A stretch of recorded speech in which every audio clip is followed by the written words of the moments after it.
Horror stories. ये कहानी है मुंबई में रहने वाले एक ऐसे व्यक्ति की जिसके साथ में रात को ऐसी दुर्घटना घटती है जिसके बाद से उसकी पूरी जिंदगी बदल जाती है। तो अगर आपकी एज अगर 18 के नीचे है या फिर आप कमजोर दिल वाले हैं, मैं आपसे हम्बल रिक्वेस्ट करता हूँ कि प्लीज आप इस वीडियोस को यहाँ पर ही छोड़ दें, क्योंकि आगे हो सकता है कि मैं आपको जो चीजें बताऊं जो कमजोर है दिल है वो उसको सहन न हो, और हो सकता है कि कुछ दिनों तक आप इस सदमे से बाहर ना निकलें। तो ये कहानी है हमारे रोहन की, जो कि काफी छोटे गांव से निकल करके मुंबई में आता है। इसका सिर्फ एक ही सपना था कि मैं मुंबई में जाकर के बड़ी ऑफिस में काम करूं, और एज अ मुंबई में एक बड़ी कंपनी में एज अ सॉफ्टवेयर इंजीनियर काम पर लग जाता है। सब कुछ अच्छे से ही चल रहा होता है, लेकिन अचानक से एक दिन इसकी कंपनीज में काफी ज्यादा काम आने लगता है, जिसकी वजह से कुछ दिनों तक रोहन ठीक से सो भी नहीं पाता। उसको वर्कलोड ज्यादा होने की वजह से उसे अब 9 आवर्स की जगह पर 12-12, 15-15 घंटे तक काम करना पड़ता है। ऐसा ही एक दिन था 13 जून, जहां पर से रोहन के साथ में यह दुर्घटना घटती है। तो आइए जानते हैं कि ऐसा क्या हुआ उस दिन जिसकी वजह से रोहन की पूरी जिंदगी ही बदल गई। तो रोहन की ऑफिस में ज्यादा वर्कलोड होने की वजह से रोहन जल्दी ऑफिस से नहीं निकल पाता है। उसे वहां पर से देर रात तक काम करना पड़ता है। तो वो दिन था यहाँ पर से 13 जून। काम करते करते कब यहाँ पर से 12 बज गए उसे पता भी नहीं चला। और उस दिन बाहर काफी तेज बारिश हो रही थी, जगह जगह पर पानी भरा हुआ था और काफी जोर जोर से यहाँ पर से बिजली कड़कड़ा रही थी बाहर।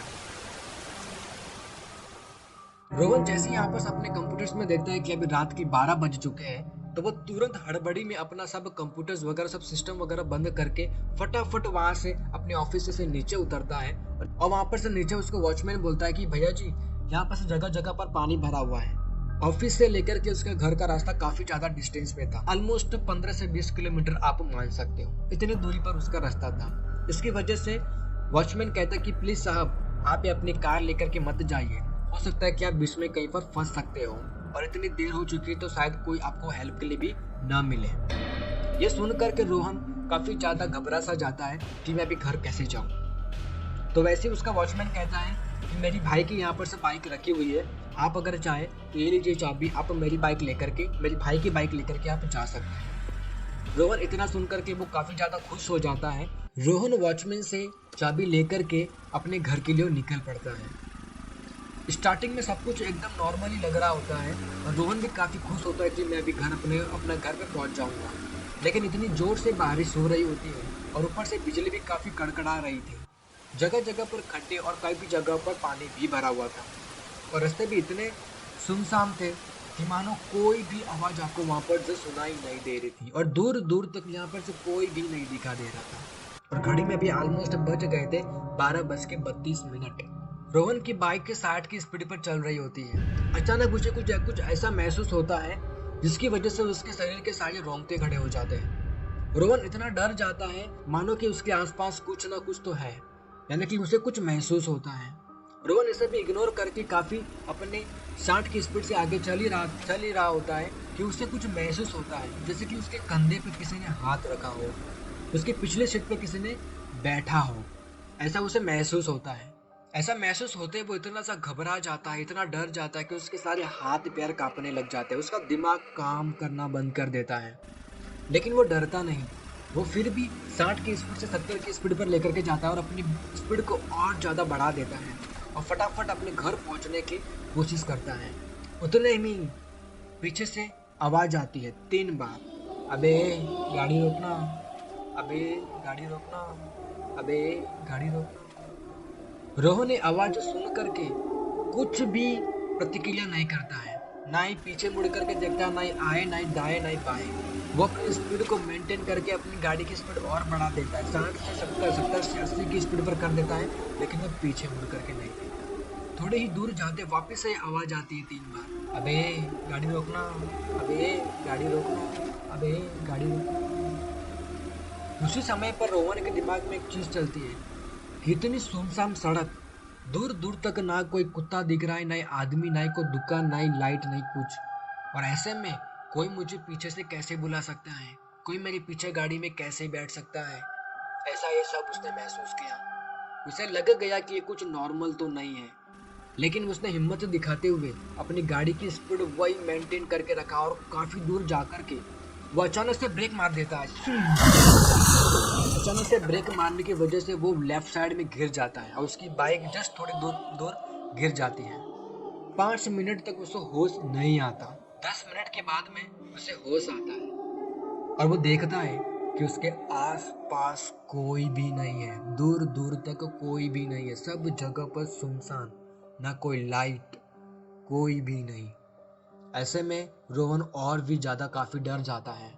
वो फटाफट से घाई घाई में अपनी बाइक उठाता है, अपने कपड़े साफ करता है और कीचड़ लगा होता है उसे साफ करके फटाफट अपनी बाइक पे बैठ करके बटन चालू करके अपनी गाड़ी चालू करता है। लेकिन गाड़ी चालू नहीं हो रही होती है। वो बहुत ज्यादा घबरा जाता है, उसके हाथ पैर सब कांपने लग जाते हैं। तो तुरंत वो 5 मिनट शांत होकर के वापस से गाड़ी स्टार्ट करता है। अब उसकी गाड़ी स्टार्ट हो जाती है तो तुरंत वो फटाफट अपने घर के लिए निकल जाता है। अब उसके दिमाग में सिर्फ एक ही चीज है कि मुझे कैसे निकल के अपने घर पहुंचना है। वो थोड़ी ही देर में घर पर फटाफट पहुंच जाता है। पहुंचने के बाद में ये सारी प्रतिक्रिया वो अपने फैमिली के साथ में बताता है। लेकिन ये फैमिली उसकी सारी बातें सुन करके सब हंसने लगते हैं और बोलते हैं कि शायद तू थक गया है, काफी दिनों से तूने प्रॉपर तरीके से सोया नहीं, इसकी वजह से तुझे शायद इमेजिनेशन हो रही है। लेकिन हमें पता है कि रोहन पर क्या बीत रही थी और ये कोई नॉर्मल एक्टिविटीज तो कतई नहीं थी। फिर भी रोहन नहा करके थोड़ा बहुत खाना खा करके वो सो जाता है। लेकिन उसे कुछ दिनों तक वो ठीक से और सो भी नहीं पाता। कुछ दिनों के बाद वो बीमार हो जाता है, दिमाग काम करना बंद कर देता है, मानो वो पागल सा हो गया हो, ऐसी उसके साथ में प्रतिक्रिया होने लग जाती है। कुछ महीनों बाद जब वो ठीक हो जाता है तो वो गूगल पर आकर के सर्च करता है उस एरियाज के बारे में। तो उसे यहाँ पर पता चलता है कि ठीक लोनावला के पास में भी एक ऐसे ही रोड थी जहाँ पर से दो ब्रदर अपनी बाइक लेकर के जा रहे थे। उन्होंने भी कुछ ऐसा ही रात में महसूस किया था। अब उन्होंने यहाँ पर गूगल पर अपनी स्टोरी भी शेयर की थी और ये कहानी सिर्फ उनकी ही नहीं बल्कि और लोगों ने भी यहाँ पर काफी सारी स्टोरी शेयर की थी। जिन्होंने किसी ने तो यहाँ पर गाड़ी में रात के वक्त ट्रैवलिंग करते वक्त सिर्फ टॉयलेट करने के लिए उतरे थे, लेकिन उसके बाद उसने कभी घर नहीं देखा। इस पूरी कहानी में सिर्फ एक चीज काफी अच्छी थी कि रोहन को पीछे आवाज आने के बावजूद भी रोहन ने पीछे मुड़ करके नहीं देखा। अगर रोहन ने उस दिन अगर पीछे मुड़ करके देख लिया होता तो शायद रोहन जिंदा नहीं होता। रोहन अपनी स्टोरी शेयर नहीं करता और हो सकता है कि ये स्टोरी में आप तक भी शेयर नहीं कर पाता। तो ये पूरी स्टोरी डेडिकेटेड है हमारे रोहन भाई को। सॉरी फॉर दैट, मैं उसका आपको चेहरा नहीं दिखा सकता because of that this is the privacy.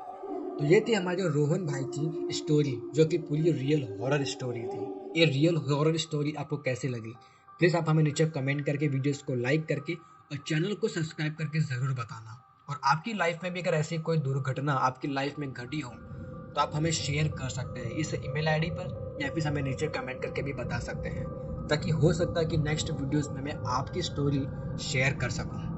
तो मिलते हैं फिर अनदर एक नेक्स्ट इंटरेस्टिंग वीडियोस में।